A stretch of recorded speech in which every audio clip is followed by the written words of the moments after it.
అఖండ 2 cinema అరిష్టాలన్నింటినీ దాటుకుని థియేటర్లలో తాండవించడానికి ready అవుతుంది. ఈ నెల 12వ తేదీని నిర్మాతలు ఫిక్స్ చేసుకున్నట్టుగా సమాచారం వస్తుంది. ఇందులో నిజమెంత అన్ని అవరోధాలు తొలగిపోయినట్టేనా, ముఖ్యంగా కోర్టు ద్వారా ఎదురైనటువంటి సమస్యలన్నింటినీ పరిష్కరించుకోగలిగారా? ఈ అంశాన్ని విశ్లేషించే ప్రయత్నం చేద్దాం. మనతో పాటు సీనియర్ జర్నలిస్ట్, ఫిలిం క్రిటిక్ ప్రభు గారు ఉన్నారు. ప్రభు గారు నమస్తే. అఖండ 2 మొత్తానికి 5వ తారీఖు అనుకున్నారు, అలా డ్రాగ్ అయింది. ఒక 1 వీక్ వెనక్కి వెళ్ళింది. 12వ తారీఖు ఫిక్స్ అని చెప్పని అయితే వార్తలు వస్తున్నాయి. ఫిక్స్ అయిపోయినట్టేనా? ప్రస్తుతానికి ఇండస్ట్రీలో వినిపిస్తున్నటువంటి సమాచారం ప్రకారం, వస్తున్న సమాచారం ప్రకారం 12 రిలీజ్ అనేటువంటిది కన్ఫామ్ అయింది. అట్లా సేమ్ అలాగే 11వ తారీఖున ప్రీమియర్ షోస్ పట్టడం కూడా కన్ఫామ్ అయినట్టుగానే ప్రస్తుతానికి ఉన్నటువంటి అనధికారిక సమాచారం, అనాధికారిక మరియు విశ్వసనీయ సమాచారం. ఓకే, అంటే సినిమాకి ప్రీమియర్ షోస్ కి వాటికి ఆల్రెడీ పర్మిషన్స్ తీసుకున్నారు, ఆ డేట్స్ వెళ్ళిపోయినాయి కదా. ఇప్పుడు మళ్ళీ ఏమన్నా అప్రూవల్స్ తెచ్చుకోవాలా, లేదంటే ప్రొసీజర్ సరిపోతుంది?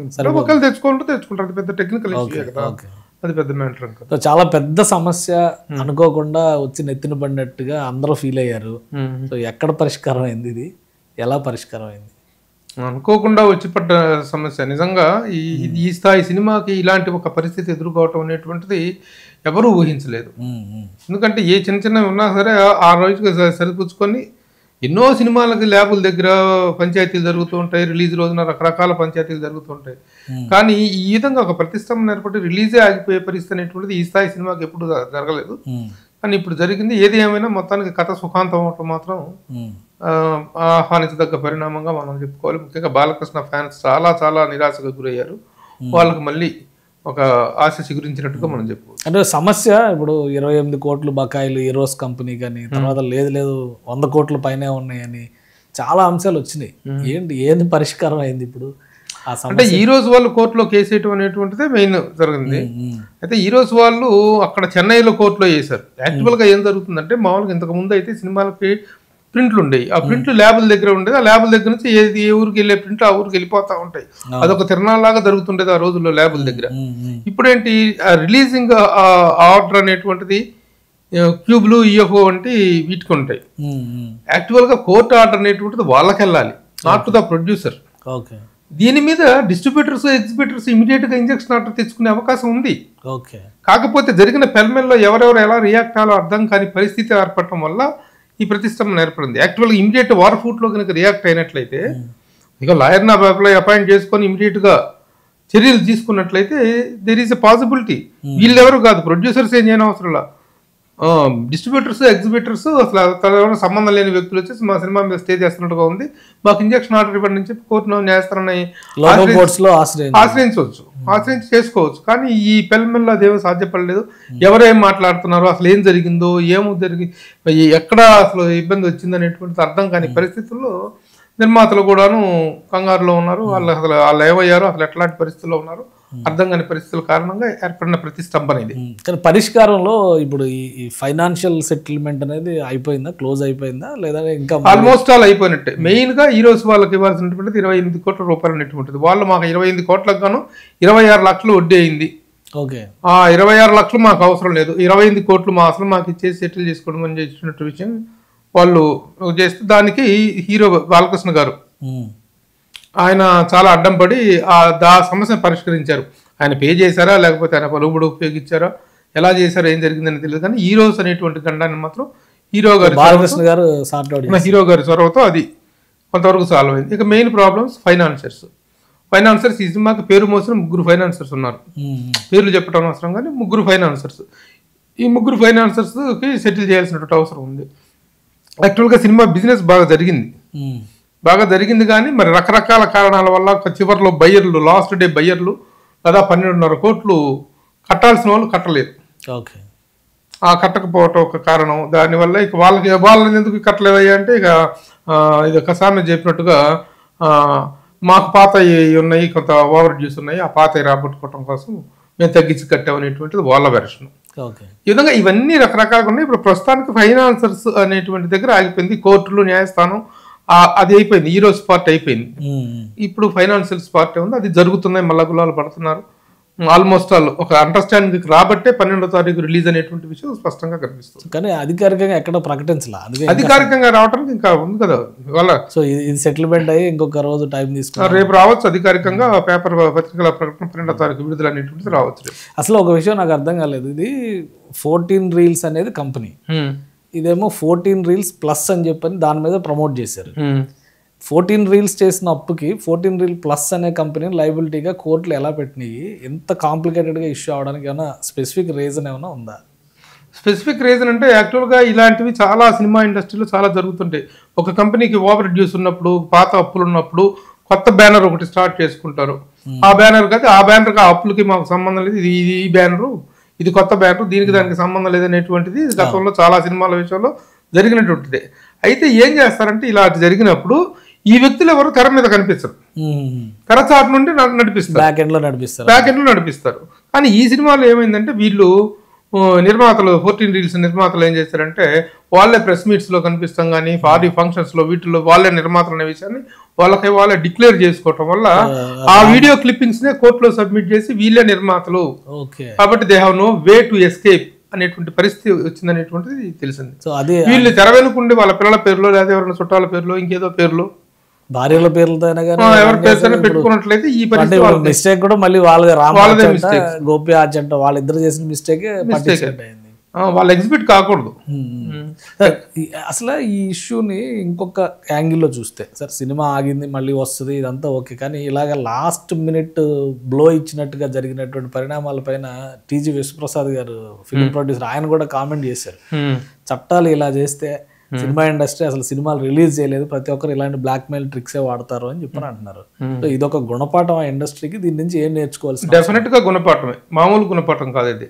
ఎందుకంటే నేను గతంలో దీని మీద చేసినట్టు వీడియోలో కూడా స్పష్టంగా చెప్పాను, న్యాయస్థానాలు కూడాను ఒక సినిమా రిలీజ్ అవ్వటం అనేటువంటిది కళ్ళ ముందు రేపు పొద్దున్న రిలీజ్ కొన్ని కోట్ల రూపాయల ఎగ్జిబిటర్స్ డిస్ట్రిబ్యూటర్స్ ఒకళ్ళు కాదు సైకిల్ స్టాండర్డ్ దగ్గర నుంచి ఇంతమంది ఇన్వాల్వ్ అయ్యి ఇన్ని కోట్ల రూపాయల బిజినెస్ జరుగుతుంటే, ఇన్ని కోట్ల రూపాయల బుకింగ్లో దీంట్లో బుక్ మై షోలో కూడా టికెట్లు అడ్వాన్స్ టికెట్లు బుక్ అయిపోయినటువంటి ఇలాంటి తరుణంలో ఏ కారణమైనా కావచ్చు సినిమా రిలీజ్ మీద స్టే ఇవ్వకూడదు, సినిమా రిలీజ్ మీద స్టే ఇవ్వకూడదు. యాక్చువల్గా వాళ్ళకి హక్కు లేదు, వాళ్ళ కోర్టు ఆర్డర్ వెళ్తే ఎవరికి వెళ్ళాలి, కోర్టు ఆర్డర్ వీళ్ళకి వెళ్ళాలి, క్యూబ్ అండ్ యూఎఫ్ఓ ఇట్లాంటి వాళ్ళకి సర్వర్స్ కి వెళ్ళాలి. ఆ సర్వర్స్ కి వెళ్తే వాళ్ళు ఆపాలి, వాళ్ళకి కోర్టు ఆర్డర్ వచ్చింది కాబట్టి మేము ఇవ్వమని చెప్పేసి. కానీ వీళ్ళు కంగారు పడిపోయి వచ్చేసింది అని చెప్పేసి భయపడిపోయి దాన్ని ఎలా హ్యాండిల్ చేయాలో తెలియక మొత్తానికి నానా రకాలుగా ఇబ్బంది పడేటువంటి పరిస్థితిని చూసే ఉంటాం. సో ఇండస్ట్రీలో ఇలాంటి సమస్యలు పునరావృతం కాకుండా ఉండాలంటే ఏమన్నా చర్చ జరిగిందా దానిపైన? ఇది ఎవరికి ఉన్న సమస్య వాడితే తప్ప వీటికంటూ ఒక సార్వజనీయమైనటువంటి సూత్రాలు సినిమా ఇండస్ట్రీలో ఏది ఉండదు. ఎవరి వ్యక్తిగత అనుభవాలు వాళ్ళవే తప్ప ఇది ఇలాగే ఉండాలి, ఇది ఇలాగే చేయాలి, ఇది అలా అది అనేటువంటి ఒక థంబ్ లైన్ రూల్స్ ఏ ఉండవు. కాబట్టి అవి it's personal experiences and personal funeral of the people. So మొత్తం ఎపిసోడ్లో హీరో గారు బాలకృష్ణ గారి పాత్ర, డైరెక్టర్ బోయపాటి గారి పాత్ర ఏంటి, అసలు ఇది పరిష్కరించడంలో వాళ్ళు ఇన్వాల్వ్ అయ్యారా పూర్తి స్థాయిలో? పరిష్కరించడం అంటే బాలకృష్ణ గారు హీరోస్ అనేటువంటి ఒక పెద్ద సమస్యను ఆయన ఎదుర్కొన్నారు. ఆయన దానికి ఏదో ఒక చూపించారు, డబ్బు రూపంలో ఇచ్చారా లేదా ఇచ్చారు, మొత్తానికి భరోసా ఇచ్చి ఆ సమస్యని గట్టిన పడేశారు. అలాగే ఇక ఈయన కూడాను హీరో డైరెక్టర్ కూడాను చేయగలిగింది ఏం లేదు, కానీ తనకు రావాల్సిన రెమ్యూనరేషన్ లో ఒక పార్ట్ని వదులుకున్నారు, తగ్గించుకున్నారు అనేటువంటిది. ఎందుకంటే అంటే వీళ్ళకి ఏదో ఉన్నటువంటి రియల్ ఎస్టేట్లో ఉన్నటువంటి రిలేషన్స్ దృష్ట్యా హీరో డైరెక్టర్కి 35 కోట్లు రెమ్యూనరేషన్ రూపంలో ఇచ్చి 7 కోట్ల రూపాయలకు ఒక అపార్ట్మెంట్, ఒక పెద్ద హై రైజ్ విల్లా గేటెడ్ కమ్యూనిటీలో ఒక పెద్ద అపార్ట్మెంట్ ఇచ్చారు అనేటువంటిది. అయితే ఇప్పుడు ఆ అపార్ట్మెంట్ అనేటువంటిది ఇక ఆయన గివ్ అప్ చేశారు అనేటువంటిది ఒక టాక్ వినిపిస్తుంది.